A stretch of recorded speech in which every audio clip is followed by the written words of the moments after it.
नमस्ते। जैसे कि आप लोग जानते हैं, कल हम लोग पढ़ रहे थे ऑप्टिकल फाइबर, दैट मीन्स प्रकाशीय तंतु।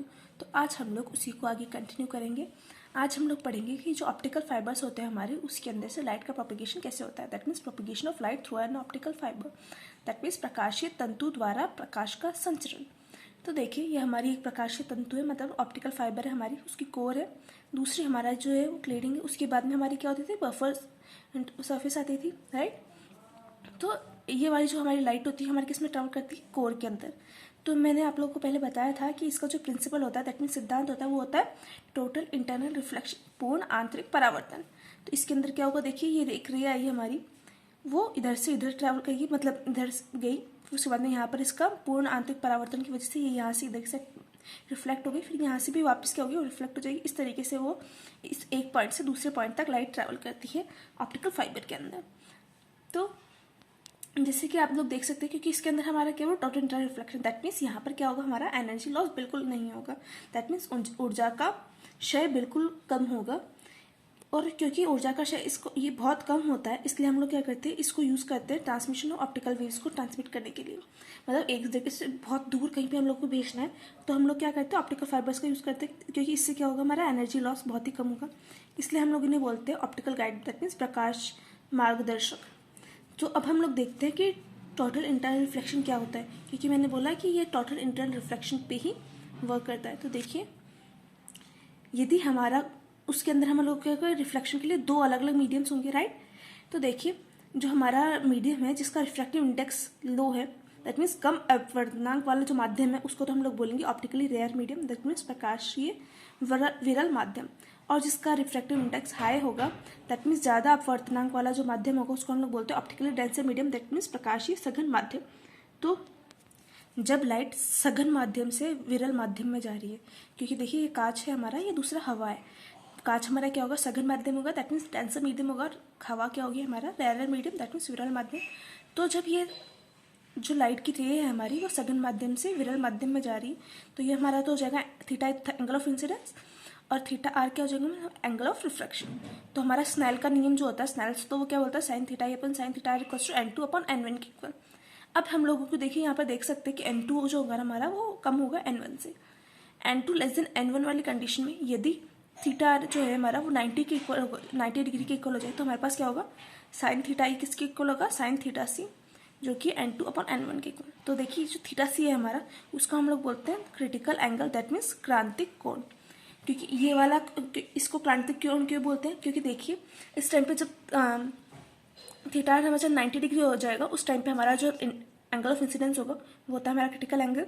तो उस केस में रिफ्रैक्टेड रे हमारी क्या होगी, इस माध्यम के बिल्कुल लेयर के ऊपर यहाँ पर ट्रैवल करेगी। देखिए, इसके बिल्कुल ऐसे की साइड ये ट्रैवल करेगी, राइट। अब देखिए, जैसे ही हम लोग क्या करेंगे, इसका एंगल ऑफ इंसिडेंस को थीटा सी से और ज़्यादा कर देंगे, तो क्या होगी, लाइट की रे पहले यहाँ पर थी, अब ये यहाँ पर आई, फिर ये यहाँ पर ऐसे इधर आई थी।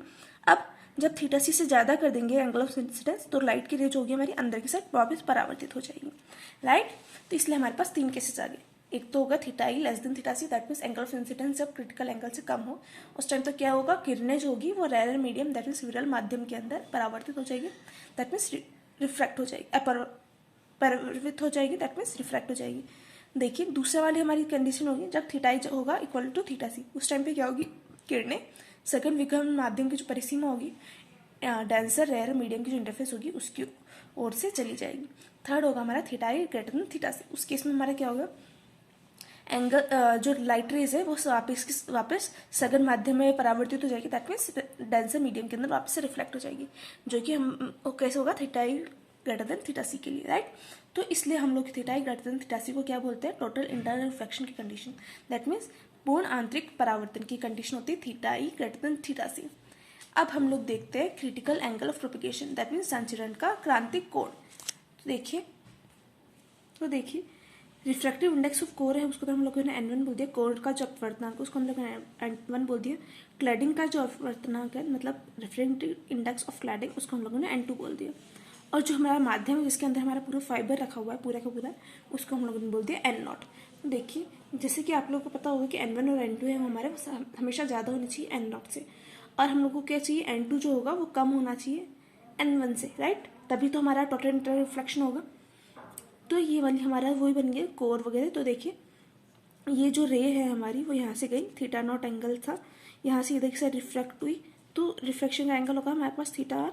अब उसके बाद में ये जो यहाँ पर एंगल बनाएगी वो होगा हमारा थीटा सी, मतलब क्रिटिकल एंगल। मतलब क्रिटिकल एंगल या उससे ज़्यादा का एंगल होगा तभी हमारी जो रेज है वो पूर्ण आंतरिक परावर्तन होगा। इस वजह से हम लोगों को चाहिए थीटा सी जो है हमारा वो मतलब क्रिटिकल एंगल से ज़्यादा होना चाहिए वाला। तो देखिए हमारे पास क्या चाहिए, थीटा ही जो हो हमारा ग्रेटर हो थीटा सी, जो कि होता है साइन इनवर्स n2/n1 के इक्वल। देखिए यहाँ पर ये वाली तो रे हो जाएगी हमारी पूर्णतः आंतरिक परावर्तित किरण, और दूसरी रे है वो देखिए थोड़ी दूर से दूसरे एंगल पे डाली, तो यहाँ पर ये क्या है, थीटा सी से कम वाले एंगल ऑफ इंसिडेंस पे ये यहाँ पर आपतित हुई, तो इस वजह से क्या होगी, वो इधर से रिफ्रैक्ट हो जाएगी। तो इस वाली किरण को हम बोलेंगे अमार्गदर्शित किरण, और ये वाली हमारी जो होगी वो मार्गदर्शित किरण होगी, राइट। तो हम लोगों ने इस वाले पॉइंट को P नाम दे दिया, इसको हमने S नाम दे दिया, इसको हम लोगों ने T नाम दे दिया। तो अब हम लोगों को यदि साइन थीटा आर निकालना हो तो हमारा क्या होगा, ST/PS, राइट, क्योंकि ये थीटा आर एंगल है हमारा, तो ये क्या होगा ST/PS के इक्वल। वैसे ही कॉस थीटा आर हमारा क्या होगा, PT/PS के इक्वल। तो देखिए PT/PS के इक्वल होगा, राइट, और साइन थीटा सी हमारा क्या था, PT/PS के इक्वल, इसलिए हम लोग इसको इक्वल कर सकते हैं कॉस थीटा आर के। तो कॉस थीटा आर हो जाएगा n2/n1, और देखिए थीटा आर जो होगा हमारा कॉस इनवर्स n2/n1 के इक्वल होगा, इसलिए हम लोग को क्या चाहिए, थीटा आर हमेशा कम होना चाहिए थीटा सी से, तभी जो किरणें हैं वो तंतु के अंदर से गमन करेगी। दैट मीन्स जब theta R less than theta C होगा, only then the rays will travel in the fibre. अब थर्ड आता है हमारा एक्सेप्टेंस एंगल, दैट मीन्स स्वीकार्य कोण, ये हमारा एंगल होता है। तो देखिए एक्सेप्टेंस कोण के लिए हम लोगों को चाहिए था ये वाला, देखिए जो थीटा नॉट है उसकी एक मैक्सिमम वैल्यू होती है, जहाँ तक की वैल्यू के लिए ही क्या होगा, ये अंदर वाला टोटल इंटरनल रिफ्लेक्शन करेगा, उसके आगे की वैल्यूज के लिए टोटल इंटरनल रिफ्लेक्शन नहीं करेगा। तो इस वजह से क्या है कि थीटा आई की एक मैक्सिमम वैल्यू होती है, वो हम लोग को निकालेंगे, उसी को बोलते हैं हम लोग एक्सेप्टेंस एंगल, दैट मीन्स स्वीकार्य कोण। तो देखिए साइन थीटा आई पर साइन थीटा आर हमारा क्या था, N core upon N nought के इक्वल। तो ये हमारा हो जाएगा साइन थीटा आर क्या होगा, cos sine 90 degree minus theta P, that means cos theta P equals to theta P को हम लोग 5 बोल रहे हैं, तो कॉस 5 के इक्वल। तो देखिए 5 जो हमारा हमेशा ग्रेटर देन थीटा सी होना चाहिए, तभी हमारे पास टोटल इंटरनल रिफ्लेक्शन मिलेगा। और यदि जो थीटा आई है वो लेस कम होगा, मतलब 5 जो होगा वो कम होगा थीटा सी से, तो हमारी जो किरणें हैं वो दीवार से निकल जाएगी, राइट। तो इसलिए हम लोगों को क्या होगा, थीटा आई की एक मैक्सिमम वैल्यू होती है, जो कब होती है, जब 5 जो होगा हमारा थीटा सी के इक्वल हो। उसके ज़्यादा की वैल्यू जो होगी 5 लेस देन थीटा सी वाली वैल्यू हो जाएगी, उसके लिए तो वो बाहर निकल जाएगी। तो ये हमारे को चाहिए थीटा आई की मैक्सिमम वैल्यू, उसके लिए हम लोग क्या करेंगे, ट्राइंगल PST देखेंगे, उससे हम लोग क्या करेंगे, साइन थीटा जो होगा हमारा वो कॉस 5 के इक्वल होगा, that means n0 upon n core sine theta I जो होगा हमारा वो इक्वल होगा कॉस 5 के। तो साइन थीटा आई को हम लोग देख सकते हैं n core upon n0 cos 5 के इक्वल। अब देखिए थीटा आई के मैक्सिमम वैल्यू पे हम, जैसे कि मैंने बताया कि 5 जो होगा हमारा थीटा सी के इक्वल होना चाहिए, दैट मीन्स यहाँ पे क्या करेंगे, थीटा आई की जगह थीटा मैक्सिमम कर देंगे और 5 की जगह पे थीटा सी कर देंगे। अब कॉस थीटा सी हमारे पास है, तो हम लोग साइन थीटा सी निकाल सकते हैं, सॉरी हमारे पास साइन थीटा सी है तो हम लोग कॉस थीटा सी निकाल सकते हैं √1 माइनस साइन स्क्वायर थीटा सी से, राइट।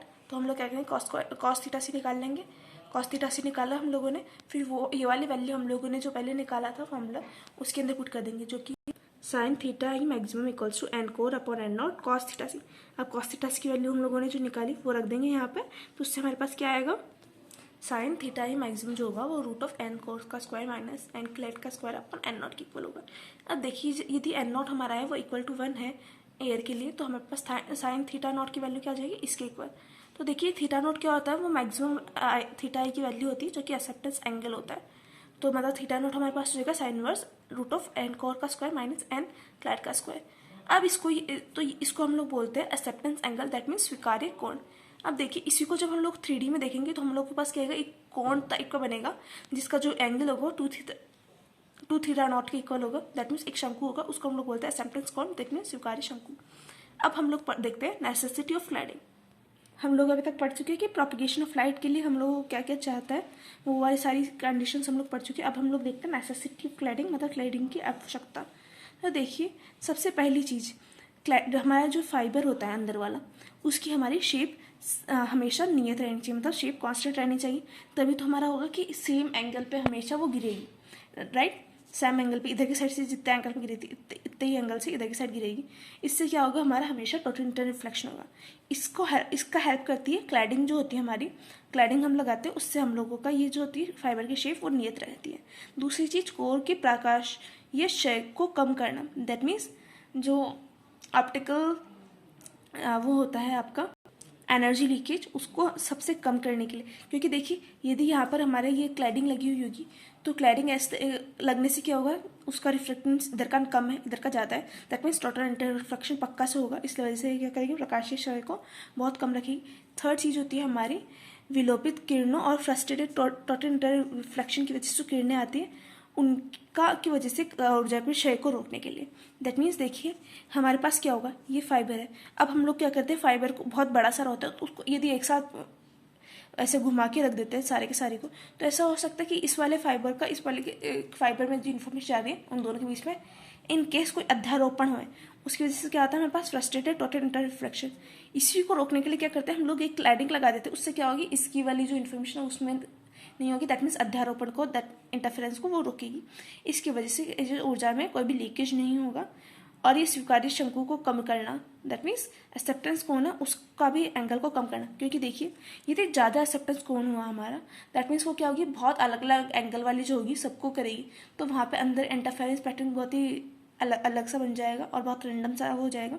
इसको रोकने के लिए हम लोग क्या करते हैं, स्वीकार्य शंकु उसको कम रखते हैं, उसके लिए हमारी क्लैडिंग यूज आती है। फिफ्थ चीज़ है हमारी डाटा संचरण है, दैट मीन्स डाटा ट्रांसमिशन, उसकी दर को बढ़ाना, उसके लिए भी हमारी क्लैडिंग यूज आती है। तो ये हमारी हो गई नेसेसिटिव क्लैडिंग, मतलब क्लैडिंग की आवश्यकता है, ये बहुत इंपॉर्टेंट है, इसको भी सही से पढ़िएगा। आज के लिए इतना ही, थैंक यू।